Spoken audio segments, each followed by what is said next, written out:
하나님 아버지, 오늘 이 시간 이 예배를 위해 입술을 벌려 찬양하는 성가대를 축복합니다. 이들이 매 주일마다 절기마다 주님 앞에 나와 입술을 벌려 찬양하는 그 가사들이 그들의 인생의 고백이 되게 하시고, 그 가사들이 그들의 삶을 열어놓는 길과 빛이 되게 하여 주옵소서. 어린 날부터 그들이 예배를 돕는 자로 나섰습니다. 하나님, 세상에서 보기엔 어떠하던지 간에 하나님이 보시기에는 충성된 자들인 줄로 믿사오니, 아버지, 그 충성된 이 어린아이들의 인생길을 주께서 동행하여 주시고 세상이 능히 감당할 수 있는 능력이 충만케 하여 주옵소서. 성탄절을 맞아 이 자리에 나온 성도들이 있습니다. 하나님, 이들이 삶을 단순히 기쁨이 아니라 하나님을 기쁘시게 하는 인생이 될 수 있도록 도와주옵소서. 아버지, 특별히 오늘 자신의 고백을 드리기 위해 나서는 임일한 집사가 있습니다. 임일한 집사가 나와 자신의 고백을 주님 앞에 드릴 때에 하나님, 그의 심령을 성령께서 감동하여 주셔서 우리에게 무한한 은혜와 그의 충만함이 흘러 넘치게 하여 주옵소서. 예수님의 이름으로 간절히 기도드렸사옵나이다. 아멘. 지난 대림절 기간 동안 예수님을 어떤 마음으로 맞이해야 할까? 지난 몇 주 동안 형통이 무엇인지, 동방박사의 의미와 그들이 드린 보물이 어떤 우리의 의미가 있는지, 그리고 동방박사들이 찾아온 바라보고 온 그 별이 오늘날 이 시대를 살아가는 우리에게는 어떤 삶의 모습으로 드러나야 할까를 말씀을 통해 들여다보는 시간들을 가졌습니다. 그러던 와중에 동방박사들이 드렸던 그 황금과 유약과 모략이 2018년도를 맞아 성탄을 맞이하는 우리에게 있어서는 무엇이 되어야 할까라는 고민을 하고 기도하게 되었습니다. 그런 와중에 오늘 임일한 성도님이 그동안 하나님이 주신 은혜에, 그리고 우리에게 증가하고 싶은 고백을 드리고자 합니다. 그 고백이 개인의 고백이 아니라 우리 공동체의 고백이 되기를 원하며, 오늘 이 시간에는 임일한 성도님이 나와서 그동안 나와 함께 하신 하나님에 대해서 간증을 드리는 시간을 가지도록 하겠습니다.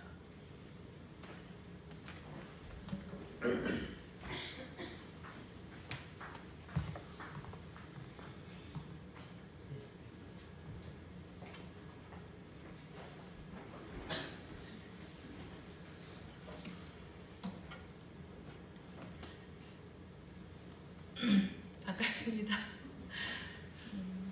어제 밤잠을 설쳤더니 좀 멍합니다. 또 간증하라고 연락 주셨을 때 도망가지 않고 담대하게 받고 이 자리에 설 수 있게 허락하신 하나님께 감사드립니다. 제가 둥지교회 나오고 얼마 안 돼서 귀농할 터전을 마련하게 돼서 교회 자주 못 나오고 손님처럼 나와서 저 잘 모르시는 성도분들 많으실 텐데, 제가 그 2년 동안 그 옥천에서 농사 짓고 새로운 일 시작하면서 그 삶 속에서 느꼈던, 만났던 하나님에 대해서 오늘 말씀드리고자 합니다.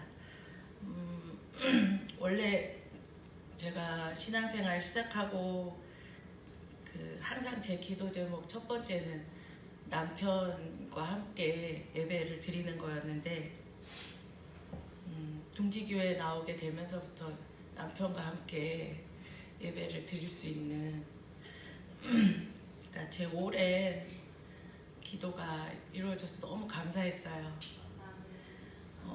그리고 남편하고 저하고 결혼해서부터 계속 소망이 귀농할 터전을 마련해서 준비하는 것이었는데 그것도 이루었죠. 그래서 너무 감사했고, 이 터전 마련을 위해서 저희가 실패도 많이 했고 아픔도 있었고 그렇지만 이제 이렇게 터전을 마련하게 되고 그 꿈을 이루게 되니까 너무 기뻤어요. 너무 기뻤고, 오랜 시간 터전을 마련하면 어떻게 해야지 하는 청사진이 있었어요, 저희 부부한테. 그래서 옥천에서 그 일을 이제 이루어 나가는 시간을 보냈죠. 첫 해는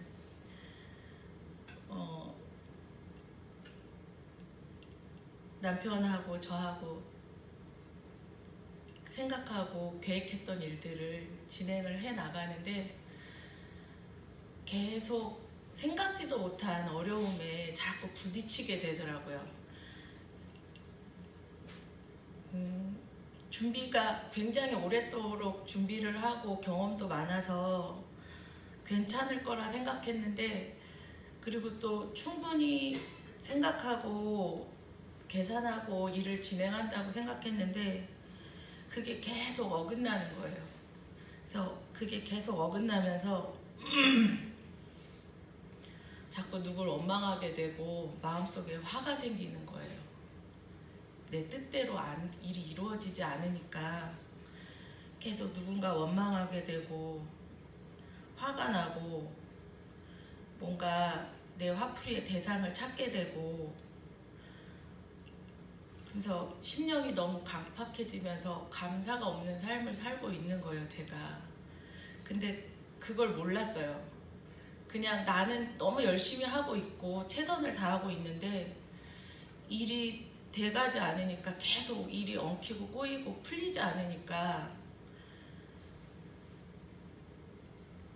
누군가 뭔가 상황을 원망하게 되고 내 실수를 자책하게 되고, 또 남편이 좀 더 현명했으면 이런 일이 없을 텐데 하고 남편을 책망하게 되고, 그런 마음들이 내 안에 계속 쌓여가면서 내 속이 지옥이더라고요. 그러면서 농사도 결국은 결실이 하나도 없었죠. 결실이 하나도 없고 경제적으로도 엄청 많은 손실이 있었고, 그래서 결국에는 결혼해서 쭉 남편하고 귀농을 꿈꾸고 귀농을 준비하고 생각하고 준비했는데 내가 이걸 왜 해서 이 고생을 하고 있지? 이걸 그만둘까? 이런 생각이 들었어요. 도망가고 싶었던 거죠. 그래서 남편한테 대추나무를 다 뽑아버리자, 아니면 이 땅을 어떻게 팔아버릴까? 아무리 머리를 굴리고 내가 할 수 있는 생각을 하고 궁리를 해봐도 도망갈 곳도 없고 답도 나오지 않았어요. 근데 그때 나도 모르게 기도가 나오더라고요. 그때는 그냥 그 삶 속에서 그 힘들고 어려운 시간을 막 보낼 때는 기도해야겠다는 생각을 못하고 이걸 어떻게 내가 해결을 할까, 이걸 내가 어떻게 이걸 타개하고 나갈까만 궁리를 했지, 매일 입으로는 주님이 나와 함께 하셔서 감사하다고 기도를 하고 하면서도 사실 제 삶에서는 주님이 없었던 거예요. 나만 있었던 거예요. 그러니까 내가 뭘 어떻게 해보려고 막 애쓰고 안 되면 실망하고 자책하고 누굴 원망하고 있었던 거지, 진심으로 하나님한테 기도하고 맡기는 삶을 살고 있지 않았던 제 모습을 확인하게 됐어요. 그때 누가 시켜서도 아니고 저절로 무릎이 탁 부러지면서 내가 그동안 하나님 앞에 하나님 불신하고 믿지 못하고 함께 하고 있음을 느끼지 못하고 있었던 제 모습이 반성이 되면서 저절로 나도 모르게 내 입술을 열어서 회개가 하게 되더라고요. 그러고 나니까 그 마음이 그 괴로웠던 게 이제 내려놔지면서 사실 현실은 바뀐 게 하나도 없었거든요.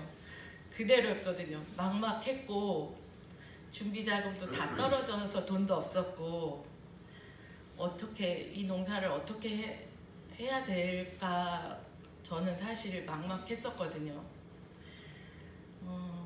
근데 그렇게 무릎 꿇고 기도하고 나를 내려놓고 주님한테 이제 맡기게 되니까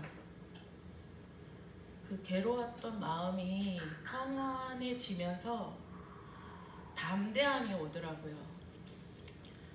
그래서 그리고 이제 18년도 올해 농사를 시작하면서 그런 생각을 했어요. 그냥 내가 할 수 있는 일에 최선을 다하자. 그리고 그 결과는 내가 어떻게 할 수 있는 일이 아니므로 하나님께 맡기자. 하나님이 허락하시는 것만 감사하게 받자. 이렇게 생각하고 그냥 한 해 그냥 묵묵히 할 수 있는 일을 최선을 다해서 했던 것 같아요. 그래서 농사가 그래도 잘 됐어요. 잘 됐고 물론 올해도 가뭄이 있었지만 태풍이나 이런 피해도 없고 잘 됐는데 추수를 일주일 앞두고 비가 엄청나게 왔어요. 밭에. 그래서 잘 크고 잘 익어가던 대추들이 다 깨져서 수확할 게 반토막이 났어요. 그래서 너무 화가 났지만 그때 또 기도가 되더라고요. 아, 이게 하나님의 뜻이면 받자. 그래도 작년보다 나으니까. 근데 대추 수확 이제 익은 걸 골라서 수확을 하면서 맛을 봤는데 대추가 깨져서 반토막이 났는데 맛은 더 좋아진 거예요. 아삭아삭하고. 그러니까 그동안 비가 안 와서 대추가 되게 질기고 단맛도 있었지만 이렇게 식감이 별로 좋지 않았었거든요. 근데 그 비가 오고 대추가 훨씬 아삭하고 더 맛있어진 거예요. 저는 몰랐던 일이잖아요. 그리고 근데 이제 수확을 해야 되는데 두려움이 이렇게 확 왔어요. 그래서 잠을 못 잤어요. 수확을 하러 가기가 이제 일주일 남았는데 너무 겁난 거예요. 이 넓은 밭에 이 많은 대추를 우리 네 식구가 어떻게 다 수확을 하지? 그 수확은 할 수 있어. 근데 이걸 어디다 팔지? 이거를 수확해서 그냥 다 썩혀서 버리는 거 아닐까? 너무 걱정이 되고 너무 두렵더라고요. 그게 1년 동안 열심히 농사져서 정말 작년에 하나도 수확 못했는데 올해는 좀 몇 개라도 수확 좀 하게 해주세요 했는데 정말 많은 결실을 주셨는데 이걸 어디다가 팔 데가 없는 거예요. 그리고 수확할 자신도 없는 거예요. 그래서 너무 무서웠어요.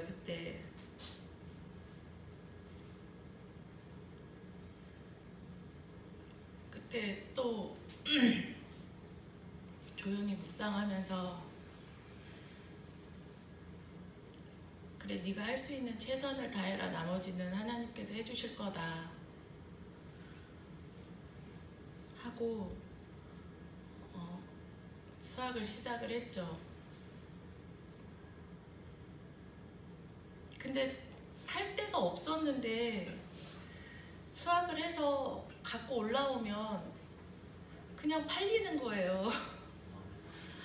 내가 팔으려고 막 애쓰고 여기저기 연락하고 좀 사주세요 사주세요 안 했거든요. 근데 매주 어떡하지 이거 이만큼 남았는데 주문한 거 다 택배 보내고 이만큼이나 남았는데 이거 어떡하지, 어떻게 그냥 갖고 올라가 봐야지 하고 갖고 올라와 보면 2, 3일 만에 또 여기저기서 또 다 달라고 해서 다 없어지는 거예요. 그리고 무엇보다도 수학하면서 정말 애들하고 저희 부부하고 감당할 수 없는 일의 양이었었거든요. 근데 정말 생각지도 않은 도움의 손길들이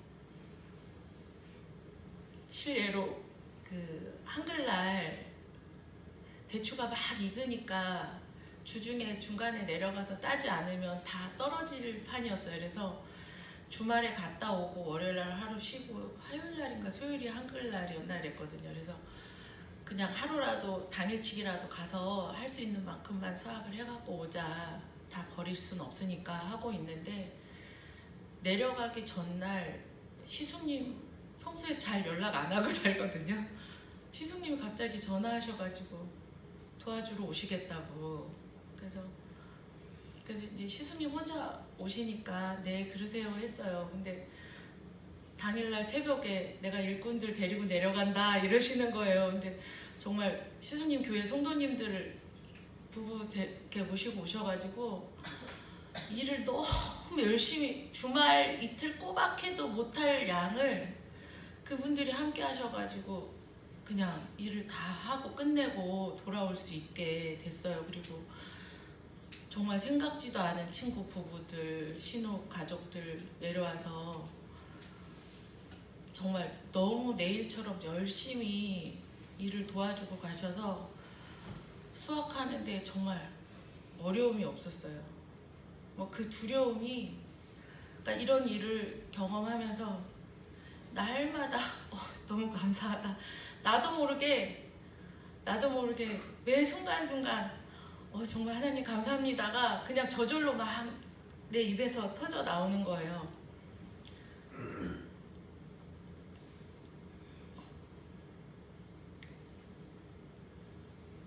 근데 무엇보다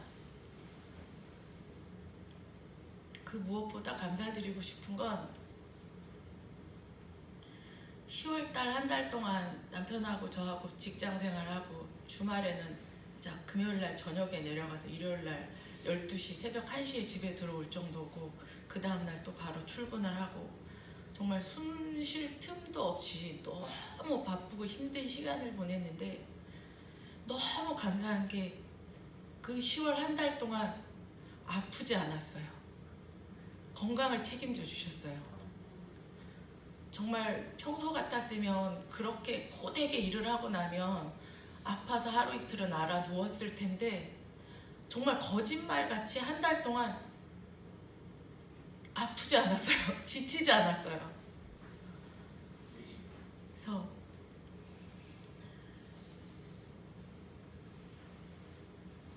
그게 제일 큰 감사였어요. 사실 첫 해 농사 시작하고 터전 정리하고 막 농막 만들고 농막 옮기고 자리 잡고 모르는 가운데서 배우면서 막 대추나무에 대해서 모르면서 공부하면서 농사 짓고 하면서 정말 많은 일들이 있었거든요. 실례로 농막을 자리를 옮겨서 그 컨테이너를 자리를 잡는 가운데 정말 어처구니 없는 일들이 너무 많았거든요.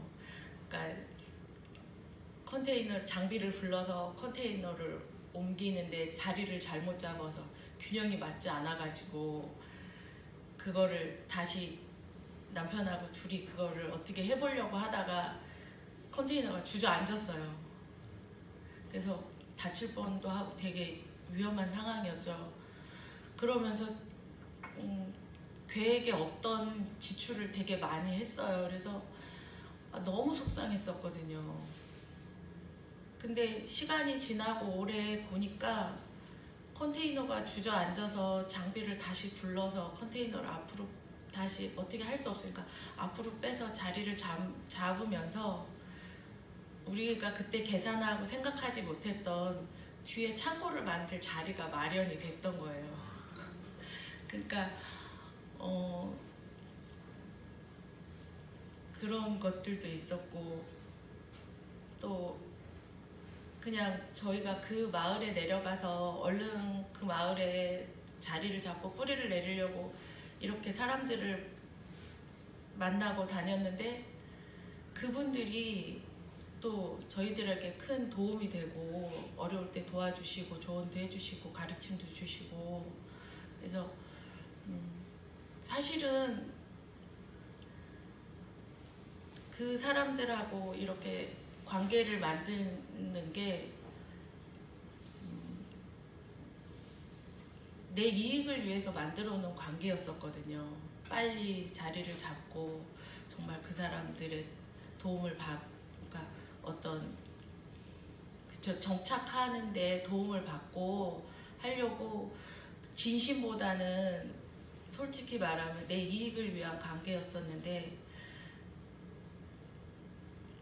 정말 진심으로 우리를 도와주시는 그분들의 모습을 보게 된 거죠. 그러면서 나를 또 반성하게 되고,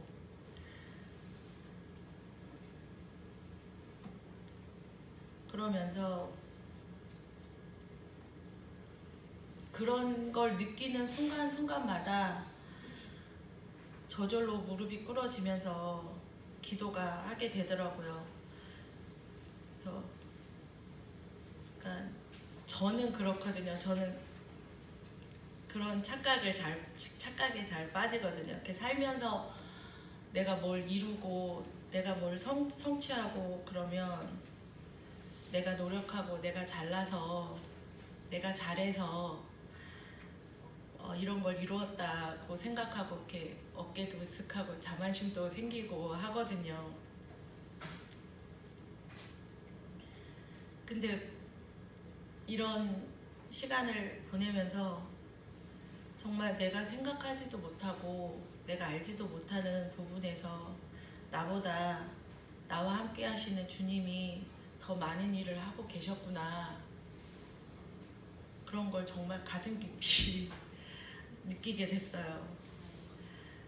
그런 가운데 이런 주님의 그런 일하심을, 그런 주님의 은혜를, 감사함을 느끼고 막 추수를 끝내고 교회에 나왔는데, 목사님이 설교를 하시는데 범사에 감사하라는 말씀을 하시는데 정말 저절로 아멘이 되는 거예요. 그래, 범사에 감사해야지. 내 이 한순간 한순간이 주님과 함께하면서 주님이 허락하신 일들인데 내가 그동안 너무 감사가 없고 내 자만에 빠져서 내 의로만, 내 힘으로 어떻게 해보려고 하고 있었구나. 그렇지, 이 모든 게 하나님의 은혜지 하면서 너무 감사가 됐어요. 그래서 말로만 나와 함께 하시는 주님, 내 삶이 전도자의 역할을 하게 해달라고 맨날 말로만 기도했었나 하는 생각이 들 정도로 제가 너무 어리석었던 거였죠. 근데 또 반복할 수 있어요. 제가 좀 어리석거든요. 또 잊어먹고 또 거만해질 수 있어요. 자만해질 수 있어요. 그럴 때마다 주님이 저에게 깨우침을 주실 것이고 저와 함께 해주실 것이며 저를 위로해 주실 것을 믿습니다.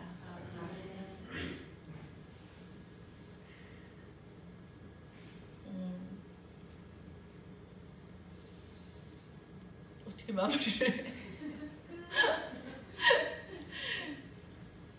어떻게 진심이 전달됐는지 너무 내가 무슨 말을 했는지 모르지만 아무튼 감사합니다.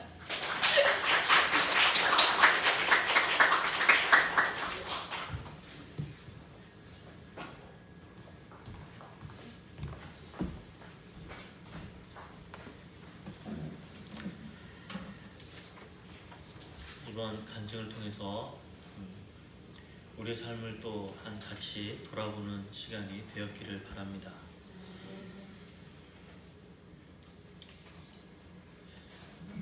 우리가 원하는 건 성공이지요. 내 계획대로, 내 생각대로, 내가 계산한 대로 되기를 원합니다. 그러나 주님께서 우리에게 정말 주시기를 원하시는 게 우리의 성공일까? 주님께서는 우리의 성공보다는 우리의 삶의 형통함을 주시기를 원하시는 줄로 믿습니다. 그럼 우리 삶의 형통함은 무엇인가? 지난 대림절 기간 동안 우리가 쭉 말씀 묵상을 통해서 찾아보았지만 하나님과 동행하는 것이 우리의 형통함입니다. 진정 우리가 구해야 할 것은 정말 쓰라린 아픔이 있는 곳, 절망과 슬픔 가운데, 그런 삶 가운데, 그런 삶을 살고 있는 우리의 삶 가운데 주님께서 들어오셔서 나와 동행해 주신다는 걸 경험하는 것, 이것이 바로 하나님이 우리에게 주시기 위한 형통함인 줄로 믿습니다.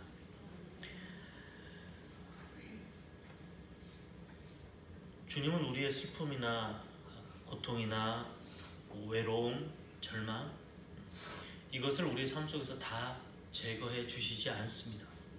그러나 주님은 내가 어떠한 고난과 슬픔과 아픔과 외로움 가운데 있을지라도, 그리고 내가 서로 주님을 배신할지라도 주님은 나와 함께 하기를 원하신다는 겁니다. 우리는 그런 주님을 내가 인식하든 못하든 경험하며 살아왔습니다. 그러면 왜 주님께서는 그런 우리와 함께 해주기를 원하실까? 그걸 지난주 설교의 제목에 나는 별이 되고 싶다라는 제목에 함축했습니다. 어두움 가운데 있는 사람만, 어두움을 볼 줄 아는 사람만 별빛을 볼 수 있다 그랬습니다. 주님께서 우리 십자가의 구원을 통해서 또 나 자신의 우리의 구원을 통해서 우리 자신을 별로 만들어 주셨습니다. 다시 말하면 구원받은 자들이요 빛된 자녀가 됐다는 겁니다. 그렇다면 이제 우리는 이 성탄을 맞이하며 어떤 삶을 살아야 되는가?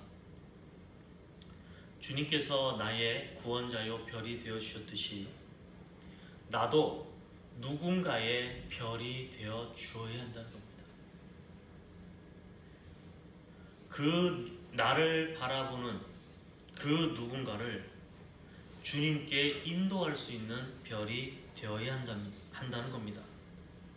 누군가에게 사랑을 전하는, 누군가의 별이 될 수 있는 마음을 가지고 이번 성탄절을 맞이하시기를 바랍니다. 매번 설교를 하지만 설교를 하면서 저 스스로에게 드는 의문이 하나 있습니다. 교회에서뿐만 아니라 방송에서든 어디에서든 수없이 많은 설교를 들을 텐데 왜 우리들은 말씀대로 살지 못하는 것 때문에 항상 괴로워하고 도전을 받는 것일까? 그래서 이번에는 한 가지 실천하는 일을 해보려고 합니다. 여러분들이 이제 이따 봉헌 시간에 봉투를 하나씩 받게 됩니다. 그 봉투에는 10,000원이 들어있습니다. 여러분 모든 분들이 다 하나씩 가져가셔야 돼요. 그 10,000원을 통해서 여러분들이 참 10,000원은 굉장히 작다고 하면 작은 돈이고 크다고 생각하면 큰 돈입니다. 그런데 그 10,000원을 가지고 여러분들이 이 한 주간 동안 누군가를 돕든 누군가에게 소망을 줄 수 있는 일에 쓰든 그 어디에 쓰든 그건 여러분들이 결정하시면 됩니다. 다만 내가 왜 그 돈을 그 일에 쓰게 되었는지 동기랑 그리고 그 일을 쓰면서 내가 어떤 생각이 들었는지 그리고 쓰고 나서 어떤 느낌과 어떤 감정들을 가지고 되었는지 그리고 그 일이 나에게 어떤 의미가 있는지 이것들을 정리해서 쓰셔야 합니다. 그래서 봉투에는 종이가 같이 들어있어요. 원래 돈을 쓰면 항상 검사를 해야 됩니다. 그죠? 중요한 건 그걸 가지고 송부 영신 예배 때 나눌 거예요. 예배를 드린 것도 중요하지만 이번에는 나는 10,000원이 모자라서 얼마를 더 보태서 이렇게 썼습니다. 괜찮습니다. 다만 떼어먹지만 않으면 돼요. 5,000원만 쓰고 5,000원을 떼어먹으면 안 돼. 그 10,000원을 가지고요. 길에서 박스 주우시는 분 장갑 한 켤레 사서 드려도 돼요. 근데 내가 왜 그분이 그렇게 긍휼하게 여겨졌을까? 왜 장갑을 사드리고 싶었을까에 대한 자기 마음을 성찰하는 겁니다. 아니면 여기 부천역 앞에 지나가다 보면 할머니들이 야채 팔잖아요. 그래서 저는 가끔 마지막 떠리를 못 팔아서 이렇게 안타까워하시는 분들이 있어요. 그러면 그게 내 눈에 들어오면 그 10,000원어치 떠리를 어떻게 해요? 팔아드리는 거예요. 왜 내가 그분이 그 모습이 나한테 들어왔을까? 떠리를 사면서 나는 어떤 마음이 들었을까? 뭐 뿌듯한 마음, 그 할머니 이제 따뜻한 집에 돌아갈 수 있게 해줬다라는 어떤 위안? 이런 걸 느낄 수도 있죠. 여러분 이것들을 하려고 하게 되면 어떤 일이 생기냐면 전에는 그저 스쳐 지나갔던 일상들이 관심을 가지고 이제 보게 돼요. 사람들을. 그리고 여러분들이 그런 마음으로 그 사람들을 보거나 형편을 보게 되면 그들을 바라보게 만든 하나님의 마음을 내가 느끼게 됩니다. 여러분 이게 하나님의 마음을 아는 거예요. 그리고 그걸 느꼈을 때 그 생각에 대해서 순종하는 훈련도 하게 됩니다. 별거 아닌 거라고 생각할 수도 있습니다. 그러나 여러분 제가 장담컨대 무지하게 고민하게 되십니다. 그러나 그 고민이 기도라고 생각하시고 기도하시면서 꼭 해보시기를 바랍니다. 이것이 바로 주님이 우리에게 이 땅에 오셔서 우리에게 구원의 빛을 보여준 것처럼 우리의 작은 것 하나 따뜻한 말 한마디가 누군가에겐 새로운 삶을 영위할 수 있게 하는 것이 될 줄로 믿습니다. 제가 잠깐 읽어드릴게요. 제목은 나의 별이 되고 싶다입니다. 나는 어떤 일에 이 돈을 사용했나? 나는 왜 이 일에 돈을 사용하기로 결정했나? 이 일을 하면서 어떤 생각과 느낌이 들었는가? 이 일이 나에겐 어떤 의미로 다가왔는가? 나는 앞으로 하나님의 별이 되기 위해 무엇을 더 하고 싶은가? 이 질문들이 종이에 들어있습니다. 이걸 쓰셔서 우리 송부 영신 예배 때 난 귀하게 나눌 수 있기를 간절히 바랍니다. 이 시간에는 성찬식을 거행하도록 하겠습니다.